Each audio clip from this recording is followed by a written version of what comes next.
Hi అండి, అందరికీ నమస్కారం. నేను మీ నరసింహ. ఈరోజు మనతో ఉన్నారు Kavya Malini, independent film director. So director గారి మాటల్లోనే తెలుసుకుందాం.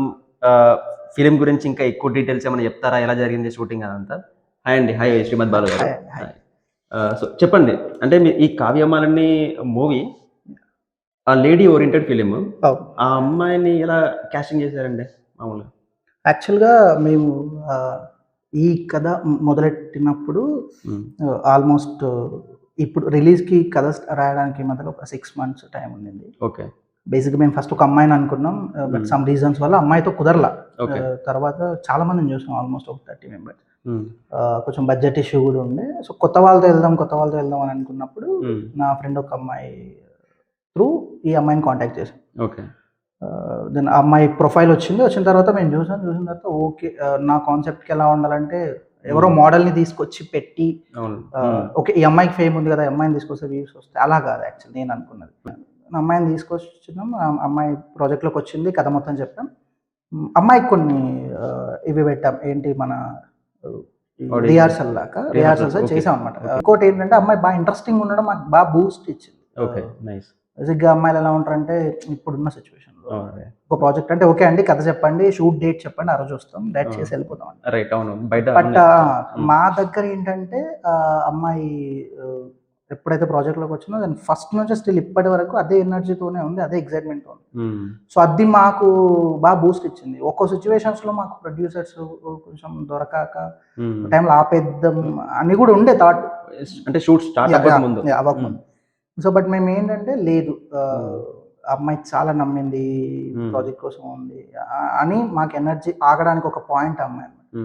సో అక్కడికి ఎంచి ట్రయల్స్ చేసి ఒక 2-3 ప్రొడ్యూసర్ చూసిన తర్వాత మా ప్రొడ్యూసర్ లక్ష్మణ్ నాయుడు మనల ఆయన వచ్చారనమాట. ఇందులోకి వచ్చిన తర్వాత సో విషయం ఆయనకు స్టోరీ లైన్ మాత్రమే చెప్పింది, స్టిల్ ఇప్పటికీ ఆయన కథ చెప్పలేదు. సినిమా చూసాడు అంతే, సినిమా ఆడియన్స్ తో పాటే చూసిండు. ఓకే చేద్దాం, ఆయన నన్ను బొమ్మడి తిట్టాడు, నేను ఆయన బాగా యాక్చువల్గా. సో అలా అనుకొని స్టార్ట్ చేసినాం. నాకు వర్క్ చేసిన టీం అందరూ, మా cameraman Laddu and drone Sanju, నా production manager Raghavender Gokul and Ramakrishna, and costumes పరంగా అందరూ నా ప్రొడక్షన్లో మా ఓన్ సిస్టర్ అండ్ కాస్ట్యూమ్లో స్పందన అని ఫ్రెండ్, ఈచ్ అండ్ ఎవ్రీ ప్రతి ఒక్కరు కేవలం నా ఎదుగుదల కోసం నేను ఎదిగితే అందరు ఎదుగుతారు అనే పాయింట్ ఆఫ్ వ్యూ ఆలోచించి ఎవరు ఒక్క రూపాయి తీసుకో. మా కెమెరామ్యాన్ కూడా లడ్డు, ఆయనకు కూడా ఒక్క రూపాయి ఇవ్వాలి. ఎవరికి కెమెరామ్యాన్ కాదు, ఎవరికి ఇవ్వాలి డబ్బులు, అందరూ సబ్జెక్ట్ చేశారు. సో ఎవరికి నేను డబ్బులు ఇవ్వాలి. సో అందుకు నాకు బడ్జెట్ మిగిలింది. At the same time editor కూడా నేనే, ఎడిటింగ్ నేనే చేశాను. అండ్ సౌండ్ ఎఫెక్ట్స్ కూడా నేనే చేసుకున్నాను. యాక్చువల్ బయట అడిగితే చాలా డబ్బులు అడిగారు, మన డబ్బులు లేకుండా బాగా కష్టపడ్డారండి. సో సౌండ్ ఎఫెక్ట్స్ కూడా నేనే చేసుకున్నా. బట్ మ్యూజిక్ విషయంలో మాత్రం సో అది మ్యూజిక్ డైరెక్టర్ని కూడా ఒక మ్యూజిక్ విషయంలో మాత్రం కాంప్రమైజ్ అవ్వాలనుకోలేదు. మ్యూజిక్ విషయంలో కూడా కాంప్రమైజ్ అవ్వాలనుకోలేదు. మ్యూజిక్ చాలా బాగా. నేను ఎందుకు అన్నతో వెళ్ళా అంటే మనకు బాగా టైం ఇస్తారు. అంటే పరిచయం మీకు లేదు, ఈ ప్రాజెక్ట్ గురించి పరిచయం చేసుకున్నాను ఆన్లైన్ లో, ఇన్స్టాగ్రామ్ లో పరిచయం చేసుకొని ఎల్బీ నగర్ వెళ్ళి సుధా శ్రీనివాస్ గారు అని చెప్పి మ్యూజిక్ డైరెక్టర్. సో ఆయనతో ఉంది కథ చెప్పినప్పుడు ఆయన మస్తు ఎక్సైటెడ్, చాలా బాగుంది చేద్దాం మనం బ్రో అన్నాక 3 months అయింది, షూట్ అయింది, మొత్తం తీసుకెళ్లి పెట్టిన తర్వాత 2 months టైం తీసుకొని గట్టిగా ఇచ్చింది మ్యూజిక్. యాక్చువల్లీ నేను చాలా ఇబ్బంది పెట్టిన మ్యూజిక్ విషయంలో. అవునా? ఇది కావాలి అది కావాలి, పర్ఫెక్షనిస్ట్ బాగా కోరుకుంటారు. పర్ఫెక్షనిస్ట్ అనే పెద్ద కావు కానీ భయం యాక్చువల్గా, ఇది ఇట్లనే చేయొచ్చు లేకపోతే ఇది ఇంకోలా కనిపిస్తుందేమో చూడడానికి అని. అంతే, పర్ఫెక్షన్ అనేది ఏముంటది కానీ ఇలా రాకూడదని మాత్రం తెలుసు, ఎలా రాకూడదో తెలుసు, అది మాత్రమే చెప్పిన. మీకు ఆల్ ఓవర్ ద ఫిలిం మీకు నచ్చిన క్యారెక్టరైజేషన్స్, అంటే మామూలుగా స్క్రిప్ట్ రాసింది మీరే, మెయిన్ లీడ్ అమ్మాయి ఓరియంటెడ్ ఫిలిం, ఆ క్యారెక్టర్ కాకుండా నెక్స్ట్ అంటే మీకు బాగా ఇష్టమైన క్యారెక్టర్ ఏంటి? కావ్య క్యారెక్టర్ కాకుండా కాకుండా బేసిక్గా కావ్య క్యారెక్టర్ చాలా ఇష్టం. దాని తర్వాత అంటే రాసింది మొత్తం నేనే కాబట్టి అన్ని నాకు బీభత్సంగా హార్ట్కు తీసుకొని రాసిన. సో ప్రతి క్యారెక్టర్ ఇష్టం. బట్ కొంచెం ఉంటది కదా చిన్న కొడుకు పెద్ద కొడుకు లాగా, మీకు మీరే పాయింట్ చేసుకుంటారన్నమాట. అట్లా నాకు రైటర్ క్యారెక్టర్ బాగా ఇష్టం. ఎందుకంటే అది బాగా డెప్త్ ఉంటుంది క్యారెక్టర్. అంటే మీరు కథలో చూస్తే అందరు ఒక్కోలా మారుతా ఉంటారు, ఆయన మాత్రం డిఫరెంట్ గా మాట్లాడతాడు. ఓకే. సో ఒక రైటర్ అంటే చాలా మంది నన్ను యాక్చువల్ ఒక క్వశ్చన్ అడిగారు అనమాట స్క్రిప్ట్ దశలో ఉన్నప్పుడు, రైటర్ని ఎందుకు అనుకున్నావు, ఇంకెవరినో అనుకోవచ్చు కదా అన్నప్పుడు, ఒక క్రియేటర్ కి మాత్రమే ఆగి వేరే వాడి ప్రాబ్లం గురించి తెలుసుకోవాలనే ఫీలింగ్ వస్తుంది. ఎందుకంటే ప్రతిదీ వాడికి కొత్త విషయం, ప్రతిదీ లర్నింగ్, ఏం చూసినా వాడు నేర్చుకోవాలనుకుంటాడు. సో అలాంటిది ఒక అమ్మాయి నైట్ టైం కత్తి పట్టుకుని రోడ్డు మీద వెళ్తా ఉంటే ఒక రైటర్ని ఒక క్రియేటర్ని ఆపడానికి అంతకంటే గొప్ప పాయింట్ అంటూ ఉండదు నాకు తెలిసి. సో ఆడెళ్ళి వింటాడు, విన్న తర్వాత వీడికి చాలా బుక్స్ రాసిన అంటే ఆ బుక్ రాసిన ఎక్స్పీరియన్స్ అయితే ఉంది, నాలెడ్జ్ ఉంది, వాడికి వెళ్తుంది, బట్ నాలెడ్జ్ ఉంది. సో నాలెడ్జ్ ఉంది కాబట్టి అమ్మాయిని మోటివేట్ చేయడానికి ఆస్కారం ఉంటుందని చెప్పి రైటర్ క్యారెక్టర్ రాసిన. సో నిజం చెప్పాలంటే రైటర్ క్యారెక్టర్ చాలా బాగా అనిపిస్తుంది నాకు. అవునా, నైస్. షూట్ లో అంటే ఐ మీన్ కావ్యమ్మల్ని ఫిలిం ఓపెనింగ్ కూడా రైటర్ దగ్గర నుంచి ఓపెన్ అవుతుంది, ఎండింగ్ కూడా రైటర్ దగ్గర, కార్ లో వెళ్తున్నప్పుడు డాష్ బోర్డ్ దగ్గర సంథింగ్ కత్తి ఏదో చూసి. యాక్చువల్ గా కావ్యమాలిని కథ కావ్యది కాదు, కావ్యమాలిని కథ కావ్యది కాదు, యాక్చువల్లీ రైటర్ లైఫ్ లోకే తను వచ్చాడు. సో మీకు అందుకే ఓపెనింగ్ లో కూడా రైటర్ వస్తాడు, దెన్ వెళ్ళిపోయేటప్పుడు కూడా మనోడే లాస్ట్ లో ఉంటాడు, తన లైఫ్ లోకి వచ్చి వెళ్ళిపోతుంది కావ్య. Okay okay. సో కథ రైటర్ది, టైటిల్ మాత్రం కావ్యది. Okay okay okay. సో అందుకని సో అదనమాట. ఓకే. ఇంకా అండి, అంటే మామూలు నెక్స్ట్ చెయ్యబోయే ఫిలిమ్స్, సారీ దానికంటే ముందు ఒక క్వశ్చన్ అడుగుతాను ఫస్ట్. ఈ ఆఫ్టర్ కావ్యమాలిని రిలీజ్ తర్వాత ఎలా ఉంది మీ సర్కిల్ కానీ, బయట నీకు సపోర్ట్ చేసే వాళ్ళు కావచ్చు, మీ టీం మెంబర్స్ కావచ్చు, ఎలా ఉంది? యాక్చువల్గా ఇది కొంచెం పెద్ద, మా అందరికి పెద్ద ప్రాజెక్ట్ ఇది. బట్ నాకేంటంటే నాకు స్టిల్ ఇప్పటికీ ఏం అర్థం అవుతలేదు, మస్తు బాగా వర్కౌట్ అవుతుంది, అయ్యిందా అవ్వలేదా ఇంకేమన్నా, అంటే ఎంత చేసినా ఏదో ఉంటది కదా, అట్లా ఉంటది. బట్ జనాలు ఏంటంటే చాలా మందికి డ్రామా బాగా కనెక్ట్ అయింది. ఓకే. ఈ డ్రామా ఏదైతుందో అది బాగా కనెక్ట్ అయింది అనమాట. సో దానివల్ల ఎక్కడైనా చిన్న చిన్న ఉన్నా కూడా అది కవర్ అయిందని నేను బాగా నమ్ముతా. ఓకే. అంటే కథ బాగా తీసుకెళ్ళింది, ఎందుకంటే అందరు రిలేట్ అవుతున్నారు కథలో. ప్రతి ఒక్కరి లైఫ్ లో ఏదో ఒక ఫేజ్ లో ఈ చిన్న సిచ్యువేషన్ వచ్చి ఉంటది. అవును. చాలా మంది నాకు కొంతమంది మెసేజెస్ కాల్ చేసినప్పుడు మేము బాగా ఫీల్ అయినాం, కళ్ళలో నీళ్ళు వచ్చినాయి, ఏడ్చినాం అని కూడా కొంతమంది ఫోన్ చేశారు. ఈవెన్ మా షూట్ లో చేసిన వాళ్ళు కూడా, షూట్ లో ఉన్నప్పుడు చూసుంటాం కదా, బట్ ఫిల్మ్ రిలీజ్ అయినాక కూడా ఆ డ్రామా తీసుకుంటున్నారు అంటే సో మనం అంత బాగా డెలివరీ చేసినాం అన్నాడు. సో నాకు కథ నిలబెట్టింది, అంటే ఫస్ట్ నుంచి మాకు కథ మీద బీభత్సమైన నమ్మకం ఉంది, ఏదో ఇదే తీసుకెళ్తారు, ఇదే తీసుకెళ్తారు. అందుకే కదా మీరు అన్నారు ఎవరికి పేమెంట్స్ లేకపోయినా ఎవరికి అందరూ బాగా సపోర్ట్ చేశారు, కథను నమ్మిరు కాబట్టి.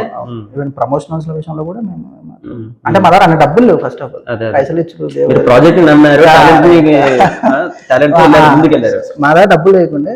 బట్ నేను మా ప్రొడ్యూసర్ ఒకటి ట్రస్ట్ చేస్తుంది ఏంటంటే, కావ్యమాలినికి బేసిక్ గా దానికి ఒక స్ట్రక్చర్ ఉంటే అది మనతో తిరుగుతూ ఉంటే ఎలా ఉంటుందో అలాంటి ఫీలింగ్ వచ్చింది మాకు. ప్రతిదీ అదే చూస్ చేసుకుంది, ఏ ప్రొడ్యూసర్ కావాలో అదే చూస్ చేసుకుంది, ఏ హీరోయిన్ కావాలో చూస్ చేసుకుంది, టెక్నీషియన్ చూస్ చేసుకుంది. The same time release time కి కూడా అదే ముందుకు వెళ్తుంది, మనం ఎక్కువ ప్రమోట్ చేసింది లేదు. అండ్ మాకు రీసెంట్ గా సాహితీ కళా వేదిక వనపడితేనే వాళ్ళు కూడా పిలిచి ఒక ప్రీమియర్ వాళ్ళకి వేసి వాళ్ళు మాకు సన్మానం చేసి బాగా వాళ్ళ ఒపీనియన్స్ చెప్పారు అనమాట. సో మేము అనుకుంటుండే కథ బాగుంది, కథే తీసుకెళ్తాను స్టిల్ ఇప్పుడు ఈ పోడ్కాస్ట్ ల దాకా కథే తీసుకెళ్తాను, ఇంకా నెక్స్ట్ ఎక్కడ దాకా వద్దు తెలియదు. అండ్ ఫిలిం ఫెస్టివల్స్ కి కూడా పంపిస్తున్నాం. కథ అండి అంతే, కథ మంచిగా ఉంటే వర్కౌట్ అవుతుంది. ఇంకొకటి ఏం చెప్పాలనుకుంటున్నారు ఈ కావ్యమాలిని సినిమా గురించి? ఆల్ ఓవరాల్ సినిమా గురించి టాపిక్ పక్కకు పెడితే బయట జరుగుతున్న ఈ ఇన్సిడెంట్స్ వల్ల మీరు ఇన్స్పైర్ అయ్యి కథ రాశారు కదా, బయట ఆడియన్స్ కి కావచ్చు, పబ్లిక్ కి ఏం చెప్పాలనుకుంటున్నారు? బేసిక్ గా మనం ఏం చెప్పినా ఎవరు ఇనే స్టేజ్ లో లేడండి. ఎంతసేపు సినిమా అనేది ఏంటంటే, నేను కొత్త చెప్తున్న ఒకటి ఏం కాదు, చాలా మంది పెద్దోళ్ళు చెప్పిన మాట. సినిమా అనేది ఏంటంటే మార్చడం గురించి కాదు, కానీ ఒక ప్రాబ్లమ్ని మంచిగా లైట్ వేసి కలర్ఫుల్గా చూపించేసి మోటివేట్ చేయడానికి పని వస్తుంది. మారని ఎవరిని చెప్పలేము, ఎవడు మారడు. ఫస్ట్ చూసినంతసేపు బాధపడతారు, చూసి విని ఒకవేళ మారితే అది మన అదృష్టం అని సంతోషం, కానీ ఎవడు మారడు. బట్ ఎవరైనా ఏమనుకుంటామంటే మంచిగా ఉండాలి ఈ సమాజంలో, ఎవడు పిచ్చి పిచ్చిగా చేయొద్దు, ముఖ్యంగా అమ్మాయిల పట్ల ఎవరు చేయకూడదు, ఎందుకంటే మన ఇంట్లో ఆడపిల్లలు ఉంటారు అనుకుంటాను. ఇంకా నెక్స్ట్ ఎలా వెళ్ళాలనుకున్నారండి? అంటే ప్రాజెక్ట్స్ పరంగా నెక్స్ట్ ప్లానింగ్స్ కానీ ఏమైనా ప్రాజెక్ట్స్ చేయబోతున్నారా? యాక్చువల్గా ఫ్యూచర్ ఫిలిం రాస్తున్నాం, బట్ నెక్స్ట్ సినిమా చేద్దామని ఉంది. ఓకే. ఈ కావ్యమాలని కూడా ఎంతవరకు నేను చేయగలుగుతా, డ్రామాని ఎంత బాగా డెలివర్ చేయగలుగుతా అనే విషయం తెలుసుకోవడం కోసమే చేశా. సో జనాలకి బాగా కనెక్ట్ అయింది. So I'm happy. సో నాకు అనిపించింది ఓకే, ముందు పెద్ద బాగా రాయగలుగుతున్నాం, నేర్చుకోవాలి, చాలా నేర్చుకోవాలి, నేర్చుకుంటూ ముందుకు వెళ్దాం, వర్కౌట్ చేద్దాం అని మాత్రం ఉంది. అయితే నాకు ఒక చిన్న డౌట్ ఉందండి. సినిమా చూసిన తర్వాత, కావ్యమాలని చూసిన తర్వాత, అమ్మాయి క్లైమాక్స్ లో అంటే రైటర్ అతను కార్లో వచ్చి అమ్మాయిని దింపేసి వెళ్ళిపోతాడు కదా. దింపేసి వెళ్ళిపోయిన తర్వాత అమ్మాయి లోపలికి రాగానే వాళ్ళ మదర్ కొడుతుంది. కొట్టిన తర్వాత ఈ అమ్మాయి కంటిన్యూగా డైలాగ్ చెప్తా ఉంటుంది అనమాట. ఆ సీన్ లో ఎవ్వరూ అంటే ఈ అమ్మాయి డైలాగ్ చెప్తుంటే అందరు వింటుంటారు, మధ్యలో ఎవరు మాట్లాడరు. లాస్ట్ లో ఈ అమ్మాయితో వాళ్ళ అమ్మ ఒక డైలాగ్ చెప్తుంది, వాళ్ళ ఫాదర్ కూడా ఐ థింక్ ఏం మాట్లాడు అనుకుంటా ఉండదు కదా. ఎందుకు అలా? అంటే అన్ని క్యారెక్టర్స్ ఉన్నాయి, ఈ అమ్మాయి అయితే కంటిన్యూ అలా పెట్టడం ఎందుకు? యాక్చువల్గా థ్యాంక్ యూ ఈ క్వశ్చన్ అడిగినందుకు. నేను ఎక్కడ చెప్దాం అని అనుకున్నాం. బేసిక్గా నా కథ ఏంటంటే, అమ్మాయిలు ఫస్ట్ ఆ భయాన్ని దాటాలి. అమ్మాయి చాలా ట్రామా తీసుకుంది, ఆ ట్రామాకి గురైంది అనమాట వాళ్ళ వల్ల. సో ఇప్పుడు వాళ్ళ అమ్మలకు వెళ్ళి చెప్తే వాళ్ళని తీసుకెళ్ళి ఏదో శిక్ష చేయడం, పోలీస్ స్టేషన్ పట్టడం, ఇది ఓకే, ఇది కామన్, తర్వాత అదే జరుగుతుంది. అది కాదు అంటే అది జరగాలి, కానీ దానికంటే ముందు నాకేం కావాలంటే, టార్చర్ అనుభవించింది ఈ అమ్మాయి కాబట్టి తను దాని నుంచి బయటికి రావాలి. తన ప్రాబ్లం తన్నే సాల్వ్ చేసుకుంటే సరే. ఇప్పుడు ఈ రోజు అంటే ఇంట్లో కాబట్టి వీళ్ళ అమ్మ నాన్న ఉన్నారు, వాళ్ళు ఏదో వాళ్ళని ఏదో చేసేసి ఏదో పోలీస్ స్టేషన్ సంథింగ్ చేస్తారు.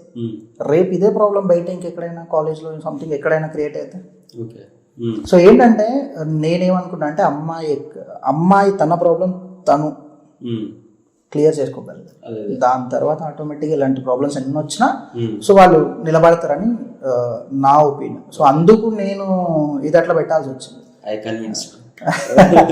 అంటే యాక్చువల్గా ఫిలింలో కూడా అమ్మాయికి ఆల్మోస్ట్ ప్రీ క్లైమాక్స్ వరకు డైలాగ్స్ చాలా తక్కువ ఉంటాయి. అమ్మాయి ఆల్మోస్ట్ తల కిందకి వేసుకుని ఉంటా ఉంటుంది. ఎందుకంటే అమ్మాయి చాలా ట్రామాలో ఉంది, సో మాట్లాడలేదు. రిమైనింగ్ క్యారెక్టర్లన్నీ మాట్లాడతారు, కానీ క్లైమాక్స్కి వచ్చేసరికి మీరు అబ్జర్వ్ చేస్తే ఎవ్వరూ మాట్లాడారు, ఒక అమ్మ తప్ప. అమ్మ కూడా చాలా లిమిట్ మాట్లాడుతుంది. ఆ సీన్ లో మొత్తం అమ్మాయి మాట్లాడుతుంది. అంటే అంత దాచుకున్నదంతా ఒకసారి బయటికి తీసుకురాడు. అండ్ ఇంకోటి క్లైమాక్స్ నన్ను యాక్చువల్ ఎవరో అడిగితే వాళ్ళకి చెప్పినా, బట్ ఇక్కడ చెప్తే బాగుంటుందని మళ్ళీ చెప్తున్నాను. ఎందుకు ఆ క్లైమాక్స్ అలా రాసుకున్నారు, ఏదో ఎమోషనల్గా కొంచెం డ్రామాతో రాయొచ్చు కదా, ఎందుకు అంత కొంచెం స్ట్రాంగ్ లాంగ్వేజ్ యూజ్ చేసి అన్నారు అని అన్నప్పుడు, నేను రాసుకున్నప్పుడు తప్పు రైట్ నాకు తెలియదు. రాసుకున్నప్పుడు నేనేం ఫిక్స్ అయినంటే, మనిషిని భయపెట్టడంలో కొన్ని వేస్ ఉంటాయి. లైక్ ఒకరిని కొట్టి భయపెట్టవచ్చు, ఒకరిని తిట్టి భయపెట్టవచ్చు.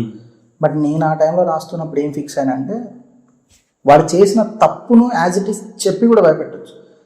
అది ఇంకా కొంచెం ఎఫెక్టివ్గా ఉంటుంది అనిపించింది నాకు. ఆ అమ్మాయి ఏమన్నది యాక్చువల్గా, వాళ్ళని ఒక్క మాట తిట్టదు, చేయదు. ఓన్లీ తను ఏం చేస్తుంటే వాళ్ళు మాట్లాడిన మాటలే మళ్ళీ రిపీట్ చేసి మాట్లాడుతుంది అంతే. అది వినడానికి భయంకరంగా ఉంటుంది. ఆడియన్స్ కూడా ఎట్లా ఫీల్ అవుతుంటే, వాళ్ళు మాట్లాడినప్పుడు బాగానే యాక్సెప్ట్ చేస్తారు, కానీ ఒక అమ్మాయి వచ్చి కూర్చొని మాట్లాడినప్పుడు అరే కొంచెం స్ట్రాంగ్ లాంగ్వేజ్ ఉంది అనే పాయింట్ ఆఫ్ వ్యూలో చూస్తారు. చూసి అలా వర్కౌట్ అవుతుంది అని చెప్పి నేను అలా రాసుకున్నాను. ఓకే శ్రీమంత్ బాలు గారు, ఈ కావ్యమాలని మూవీ జనాల్లోకి ఇంకా బాగా రీచ్ అవ్వాలని చెప్పి, సక్సెస్ఫుల్గా ఇంకా చాలా వ్యూస్ రావాలని చెప్పేసి, మీకు పేరు రావాలని, ఏ సినిమాకి పనిచేసిన ప్రతి ఒక్కరికి, టీమ్ మెంబర్స్కి కానీ యాక్టర్స్కి కానీ అందరికీ మంచి పేరు రావాలని చెప్పేసి మనస్ఫూర్తిగా కోరుకుంటున్నాను. Thank you. Thank you actually మీరు కూడా మా ఫిలింని పీజే ప్రొడక్షన్స్ యూట్యూబ్ ఛానల్లో మా ఫిలిం స్ట్రీమ్ అవుతుంది యూట్యూబ్లో, కావ్యమాలిని. మీరు కూడా చూడండి, మీ ఒపీనియన్ మొత్తం కామెంట్ రూపంలో పెట్టండి. ఎందుకంటే మాకు మీరు చూసి ఒక్క వ్యూ అండ్ ఒక లైక్ మాకు ఫుల్ సపోర్ట్ ఇస్తుంది. ఎందుకంటే మేము థియేటర్లో అట్లా రిలీజ్ చేయలేదు ఓటీటీలో, కాబట్టి మాకు డబ్బులు వస్తాయా రావా అది తెలీదు అదంతా, బట్ మాకు జనాలకు రీచ్ అవ్వాలని మేము అనుకుంటున్నాం. అండ్ థ్యాంక్ యూ నా టీంకి అందరికీ థ్యాంక్ యూ, కావ్యమాలిని టీంకి అందరికి పేరు పేరున, అండ్ లక్ష్మణ్ నాయుడు మండల ప్రొడ్యూసర్ గారికి thank you, and PJ sir, PJ productions Praveen Jollu గారికి కూడా థ్యాంక్ యూ. మా ఫిలింని వాళ్ళ ప్రొడక్షన్స్లో రిలీజ్ చేసుకొని అండ్ ఇంకొంచెం ఆడియన్స్ని పెంచినందుకు thank you so much. Thank you.